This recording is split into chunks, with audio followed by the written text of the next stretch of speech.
Hello, everybody.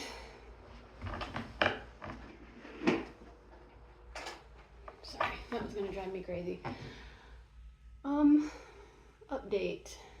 So, I was able to get my daughter her like the little survey things. I forget what they're called, but you have to do them as a parent, and you have to do them. You have to get the teacher to do them to fill out this stuff that basically kind of gives the doctor a better picture of okay, what we're dealing with in class and at home, and would medication be beneficial. I feel like I've been on the phone all day long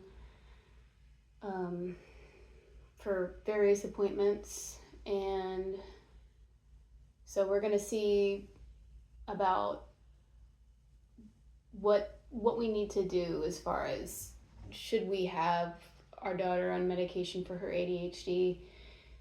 Would it be beneficial for her to be on something? Would it help her development?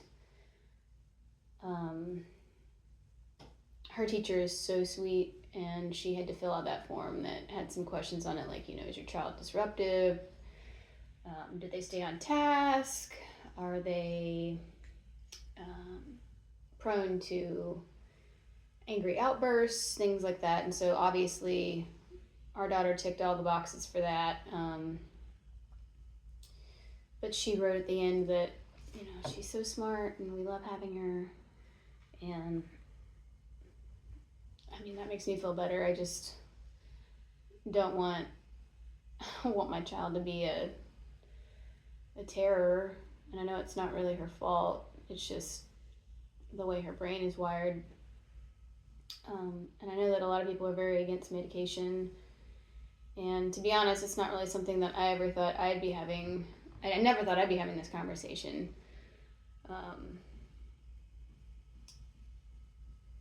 But here we are.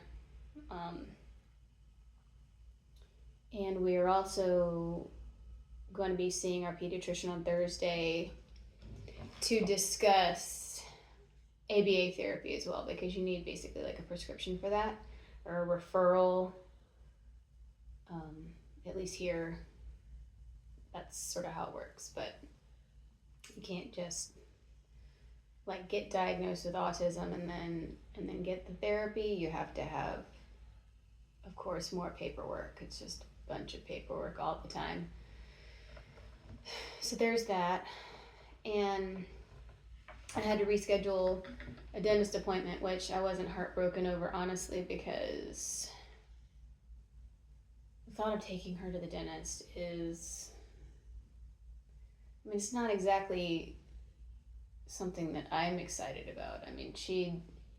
Who likes going to the dentist anyway? Sorry if you're a dentist, but it's not like something, I'm not afraid of the dentist. It's not really something I get excited about. But for autistic kids, it's like probably fear factor level stuff for them that I don't understand because my brain doesn't really work that way. I don't really have sensory issues and stuff like that. I don't think. At least not when it comes to the dentist. But yeah, my daughter's not going to like that, so I had to reschedule that because we have a family trip coming up.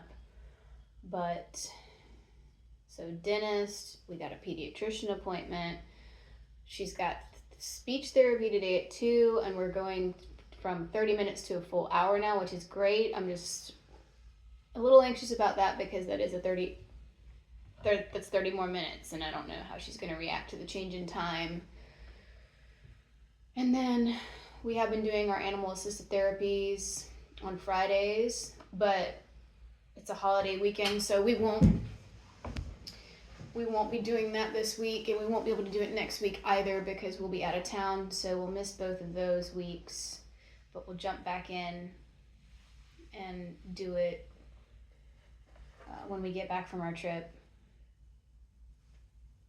But still working on potty training. I'm really struggling with the number 2 situation. We are,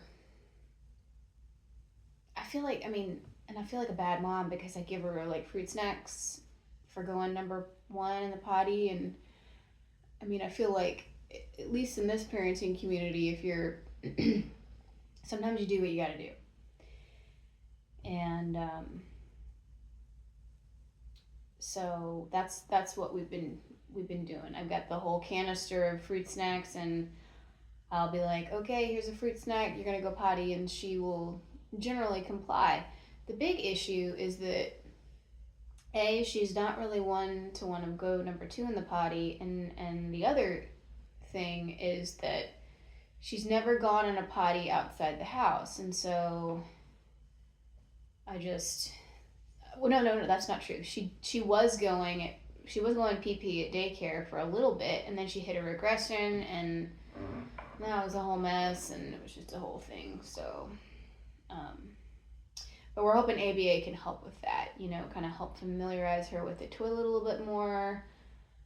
Maybe give me some tips because I'm obviously I'm reading all the books and all the articles and trying things, um, but the good news is that it's actually like she will go pee in the potty, and she actually seems pleased with herself when she does that, and she wipes and she flushes and she understands the whole thing. It's just the sensation of pooping really freaks her out, and so she has no interest in going number two in the toilet.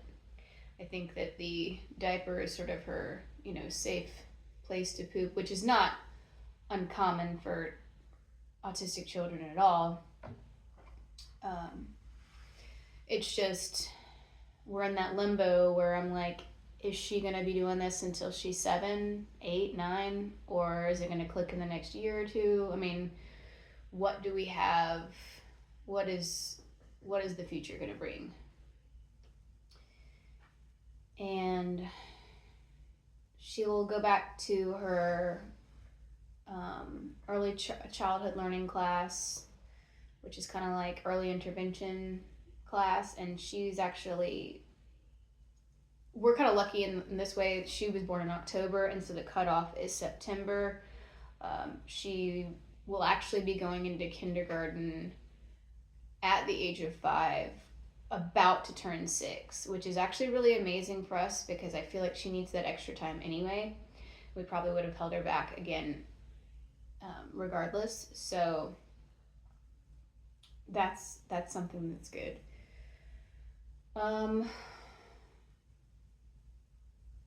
Trying to think of other things that we've been dealing with this week. Speech is improving a little bit. It's hard. It's so hard because it feels like the progress is going at such a glacial pace. But I just have to keep remembering where we were a year and a half ago and how much progress she's made. She's a huge vocal stemmer, and I do worry that the stemming won't calm down. I don't ever correct her when she stems. I mean, I let her do her stem thing. I just don't want it to become an issue with her daily function. Like, I don't want her to not be able to do her tasks throughout the day or take care of herself because she's busy in like STEM mode. I don't know. Different parents have told me different things, that their kids stemming kind of just sort of calmed down, or it evolved into some other kind of STEM where it wasn't so obvious and noisy. Again, like the noise and stuff doesn't bother me. I'm worried that it's going to interfere with her, the way she's able to function as a human being. But everybody stems. So it's not that big of a deal. But I think we're having a pretty good week. We've had some ups and downs. I did that thing that you do, when you lie awake in bed and you start doing the thing where you start thinking about the future, and you really shouldn't do the thing where you start thinking about the future. That is just not a rabbit hole that you need to go down. while lying in bed and trying to go to sleep. But again, I'm so desperate for signs of progress that I get caught up in the what ifs, and sometimes I'll spiral and I'll end up, cooking up a future in my head that is not necessarily reality. I start thinking about all the things that she's gonna miss out on, or could miss out on, or that I'm gonna miss out on, or that we're not gonna be able to do, and I have to kind of stop that, and I need to shift my thinking into what are we able to do, what have we been able to do, what have our wins been. I mean, so far, relatively speaking, we've got a pretty good sleeper. We do sleep in the bed together, but she sleeps through the night. So a lot of parents aren't blessed that way. They, even melatonin and other things aren't working for them and their families. So, and another thing is that my daughter will eat. She's a picky eater, but she's not picky. She might be a little pickier than your average toddler, but not like stuff that I've heard and read about, and she doesn't appear to have ARFID or anything like that. Now, she does smell everything that she eats, and she is just like a endless ball of energy. I think that we have gone through, by the end of, I think by the time that she's 10, we'll probably have gone through 2 or 3 couches. Just from the jumping, the leapfrogging, the sensory seeking, the needing to jump on everything. The bed, we have a trampoline. I have a trampoline right here.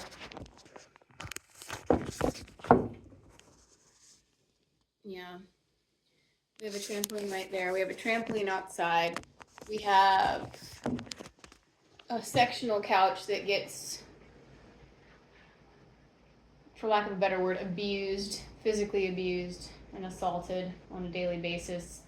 We also have cats that have been tearing that thing to shreds as well, so I've had to buy those patches and, the ones that you fasten on so that they can scratch. I've been doing that, and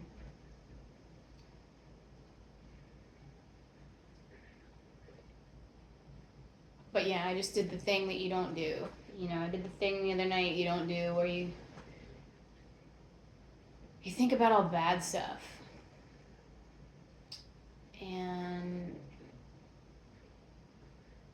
I'm not saying that you should never indulge, but if you can help it, don't do that. Especially if you're already in kind of a low place. I'm not in a low place right now. It was just one of those low moments. I feel like every day you have it's just a roller coaster. Like special needs parenting is just like, emotionally, you're kind of up and down. Maybe you're riding a high, and then there's a little dip, and then some days it's all downhill, and then there's a few little ups. It's all different. You're getting on the different amusement park ride every single day. You're not really sure how it's gonna go. It's kind of like if you went to the movies blindfolded and you just walked into a theater and sat down and started watching the movie, like without even knowing what the movie was gonna be or what the movie was gonna be about. That's kind of how it is.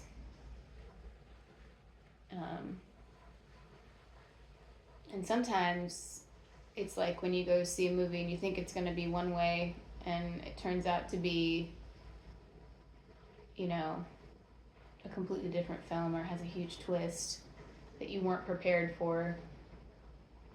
And I guess every day with parenting is like that for everybody, but with special needs parents especially is it's kind of, you got to be prepared for the unexpected. You don't know what you're going to get. Life is a box of chocolates. And sometimes it's a doo-doo flavored chocolate. I feel like I'm being really negative today, and I don't mean to be. I'm getting kind of anxious, I think, because school's going to be starting back up soon, and I feel like I haven't accomplished as much as I want to accomplish over the summer, and that always stresses me out because with our daughter, it's kind of hard to get things done.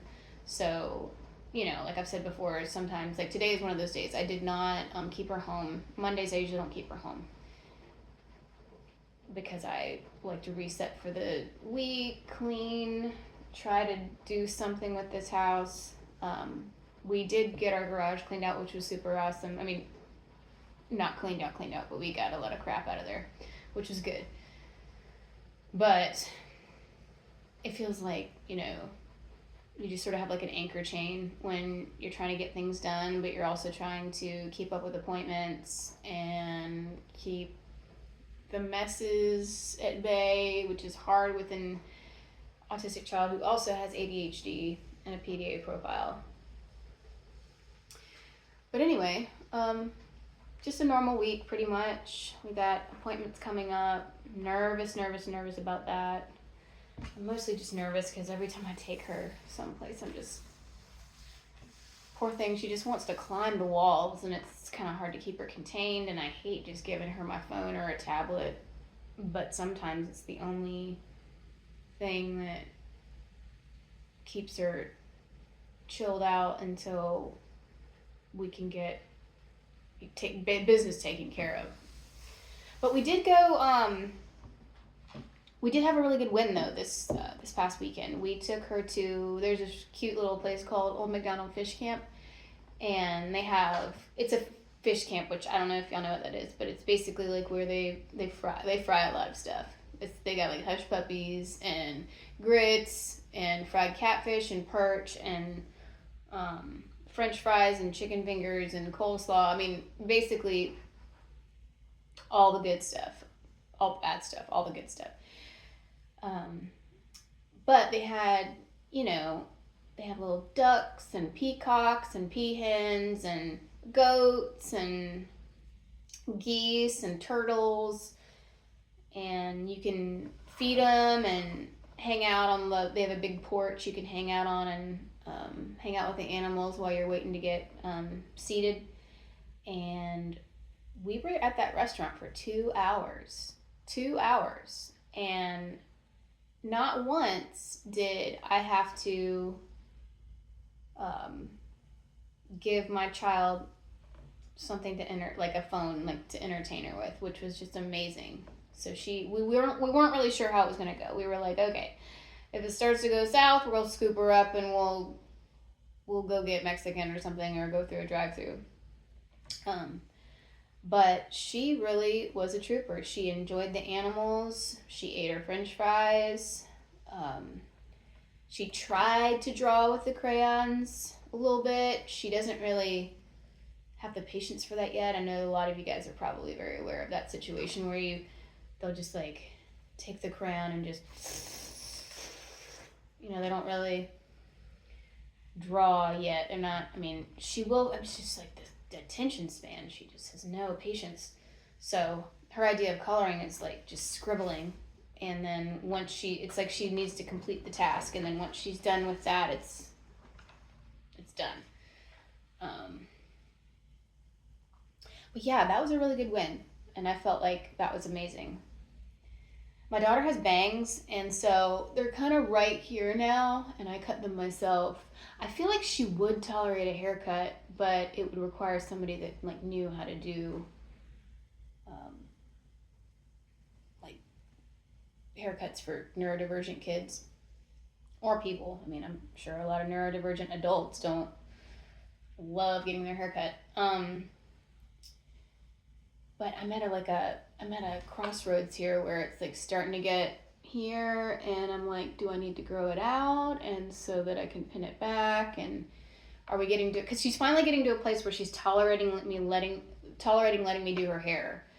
And so, but I tried to like pin it back with butterfly clips, but like they just fall out. And so I just don't know if like that's the right move or not at this point. Picture day will be probably sometime in October, November. School starts back in July here, like at the end. We do like a year round thing now. More little breaks, and then we have a a 6 week summer. But yeah, I don't know what I'm gonna do. I talked to my husband about it. I'm not really sure. I mean, I guess I could just grow it out and see how it goes. I can always cut it again. It's not like I'm making a decision that can't be unmade. But yeah. All right. I'm done with my rant for today. Over and out.